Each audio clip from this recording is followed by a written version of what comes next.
அடுத்ததாக திரு சீமான் அவர்களை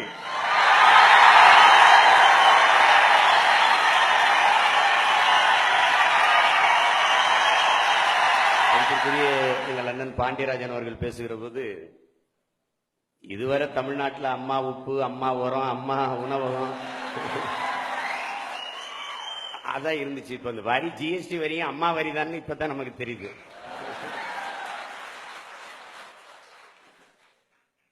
இந்த வரி விதிப்புக்கு பேரு சரக்கு மற்றும் சேவை வரி.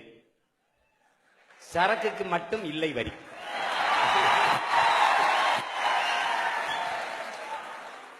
அம்பானியுடைய பெட்ரோலுக்கு வரி இல்லை, அதானியின் மின்சாரத்துக்கு வரி இல்லை, மல்லையாவின் சாராயத்துக்கு வரி இல்லை. ஆனா ஒரு ஓலை குடிசையில ஒரு 7 அப்பத்தாம் உடையில ஓலை கொட்டானுக்கு ஊறுகாய்க்கு வரி இருக்கு. ஊதுவத்திக்கும் மெழுகுவத்திக்கும் வரி இருக்கு. பர்கருக்கு 5 விழுக்காடு, கடலை மிட்டாய்க்கு 18 விழுக்காடு, தங்க பிஸ்கட்டுக்கு 3 விழுக்காடு, மக்கள் சாப்பிடுற பிஸ்கட்டுக்கு 18 விழுக்காடு. கடை என்னது, முதலீடு என்னது, உழைப்பு என்னது, எனக்கு லாபம் 10 விழுக்காடு தான். ஆனா வரி 25 கூட்டல் 28 53 விழுக்காடு.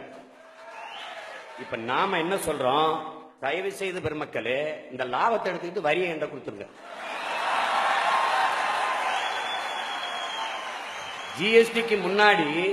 ஜிஎஸ்டிக்கு முன்னாடி கடைக்கு பொருள் விற்பனைக்கு வந்தது, ஜிஎஸ்டிக்கு பின்னாடி கடையே விற்பனைக்கு வந்தது. இந்த வரி விதிப்பை எப்படி பாக்குறேன்னா, எனக்கு நீங்க பால் தர மாட்டீங்க, பழங்கள் தர மாட்டீங்க, சோறு தர மாட்டீங்க, நீர் தர மாட்டீங்க, ஆனா தினம் 100 மில்லி ரத்தம் மட்டும் எடுத்துட்டு போயிருவீங்க. அப்படின்னா நான் வாழ மாட்டேன், வளர மாட்டேன், செத்து போயிருவேன்.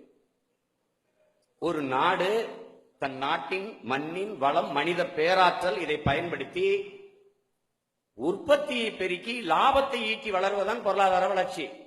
வெறும் வரியை மட்டும் வாங்கி வாங்கி வாங்கி வாங்கி ஒரு நாடு பொருளாதாரத்தில் வளர்ச்சி அடையும் என்பது வேடிக்கை. பொருளாதாரத்தில் பல அடுக்குகள் இருக்கு. ஒன்னு ஒட்டுண்ணி பொருளாதாரம், அடாவடி பொருளாதாரம், வர்த்தக பொருளாதாரம், பொதுநல பொருளாதாரம், சேவை பொருளாதாரம். இதுல இந்த ஜிஎஸ்டி வரிங்கிறது அடாவடி பொருளாதாரம். நான் தோட்டத்தில் போய் வாழையை வைப்பேன், அதை நட்டு வளர்த்து அதுக்கு தோவை இழிச்சு விட்டு அதுக்கு மண்ணடைச்சு விட்டு உரம் போட்டு வளர்த்து எல்லாம் வைப்பேன்.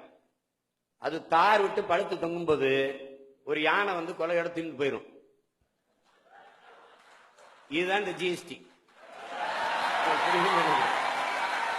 இந்த பொருளாதார கொள்கைக்கு பேரு அடாவடி பொருளாதார கொள்கை.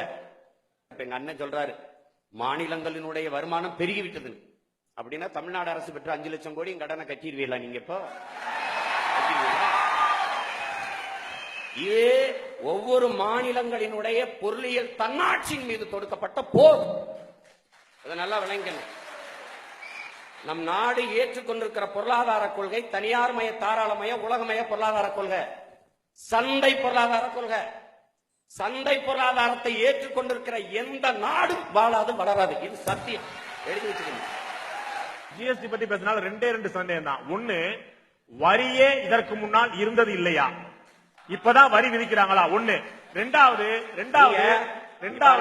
ஜிஎஸ்டி வந்த பிறகு எந்தெந்த பொருளுக்கெல்லாம் வரி கூடிருச்சுன்னு சொல்லுங்க, இதுக்கெல்லாம் வரி அதிகரிச்சுட்டாங்கன்னு சொல்லுங்க. வரியை குறைச்சிருக்காங்களா அதிகரிச்சிருக்காங்களா?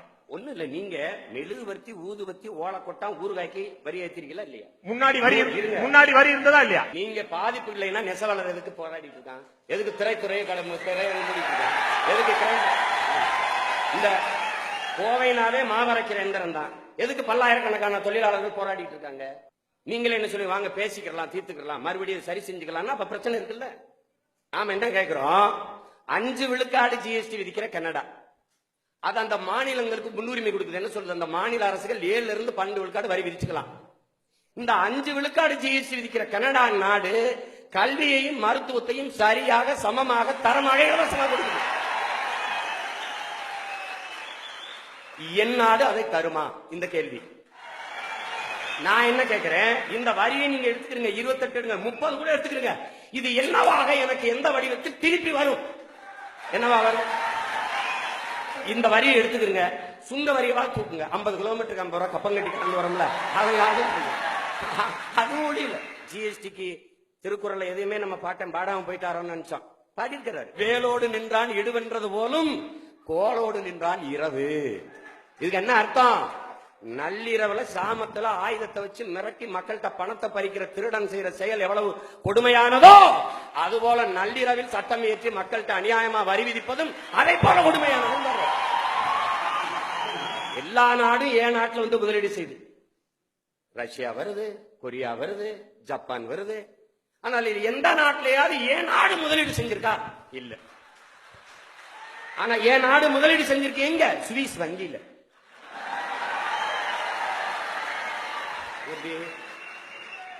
சுவிஸ் வங்கியிலிருந்து கருப்பு பணத்தை கொண்டு வாங்கன்னா அப்பதான் சுருக்கு பையில இருந்து கருப்பு பணத்தை எடுத்து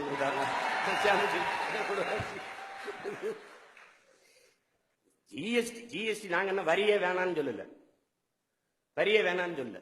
எங்க அண்ணன் மதிப்பிற்குரிய என் அண்ணன் மகேந்திரன் அவர்கள் குறிப்பிட்டது போல காந்திய சுதேசி, காந்திய சுயராட்சியம், அதான் என்ன இருக்கோ அது, அதான் தற்சார்பு.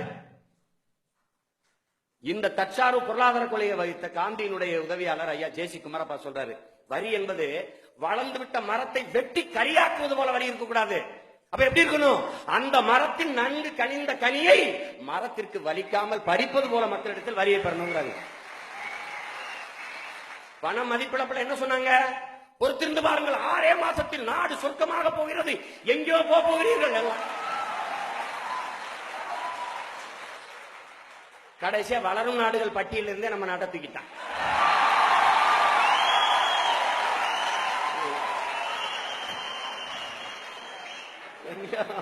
வளர்ந்த நாடாயிருச்சோ, வளர்ந்த நாடாயிருச்சோ, வளர்ந்த நாடாயிருச்சு. ஏழ்மையை ஒழிக்கணும், ஒரே வழி ஏழையை கொண்டு.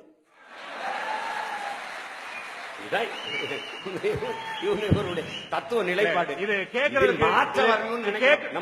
கேட்கறதுக்கு ரொம்ப உணர்ச்சி பூர்வமா இருக்குது, கேட்கறதுக்கு மாற்று கருத்து இல்லை. என்னுடைய கேள்வி, எந்த பொருட்கள்லாம் அடித்தட்டு மக்கள் சாமானிய மக்கள் பயன்படுத்திக் கொண்டிருந்த எந்த பொருட்களையே வரி உயர்த்தப்பட்டிருக்குன்னு சொல்லணுமா இல்லையா? எல்லாத்துக்கும் நீங்க இங்க பாருங்க, அத்தியாவசிய பொருளுக்கு வரி இல்லைங்கிறீங்க, ஆனால் மூலப்பொருளுக்கு தான் வரி விதிச்சிருக்கோம் அப்படிங்கிறீங்க.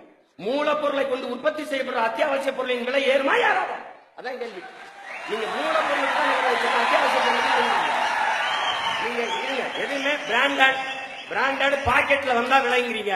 அரிசி 1 கிலோ பாக்கெட், பருப்பு 1 கிலோ பாக்கெட், பால் பாக்கெட்ல வருது, அப்புறம் என்ன மைதா பாக்கெட்ல வருது, ரவா பாக்கெட்ல வருது, எல்லாமே பாக்கெட்ல தானே வருது பிராண்டட். அப்ப அதுக்கு வரி இருக்கா இல்லையா? அத்தியாவசிய பொருளுக்கு வரி இல்லைன்னா, அத்தியாவசிய பொருளுக்கு நீங்க வரி விதித்தால் நீங்க வரி இல்லைன்னு சொல்றதுக்கு பெருமைப்படக்கூடாது, சிறுமைப்படணும். கல்வி மருத்துவத்துக்கு வரி இல்ல, சேவை, ஆமா சேவை. யாருக்கிட்ட இருக்கு கல்வி மருத்துவமும்? அதான கேள்வி. எல்லாம் தனியார் மயம், தாராள மயம்னா அரசின் வேலை என்ன? கல்வி தனியார் மயம், தண்ணீர் தனியார் மயம், சாலை தனியார் மயம், போக்குவரத்து தனியார் மயம், மருத்துவம் தனியார் மயம். அரசின் வேலை என்ன? கமிஷன் வாங்கிட்டு கையெழுத்து போடுறதா?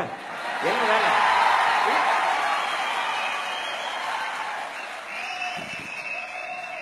பக்கத்துல ஒரு மாநிலத்துல 10,000 கிலோமீட்டருக்கு நதிகளை இணைத்துக் கொண்டு வர்றார் சந்திரபாபு நாயுடு. இங்க பிரிந்து போன 4 அணியை இணைக்கிறதுக்கு வேலை நடக்குது.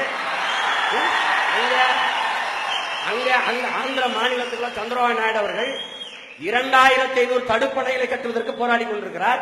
இங்க 3500 டாஸ்மாக் கடைகளை திறக்க போராடி கொண்டிருக்கிறார். எல்லாம் தெரிஞ்சுக்கிட்டா சரி. நன்றி.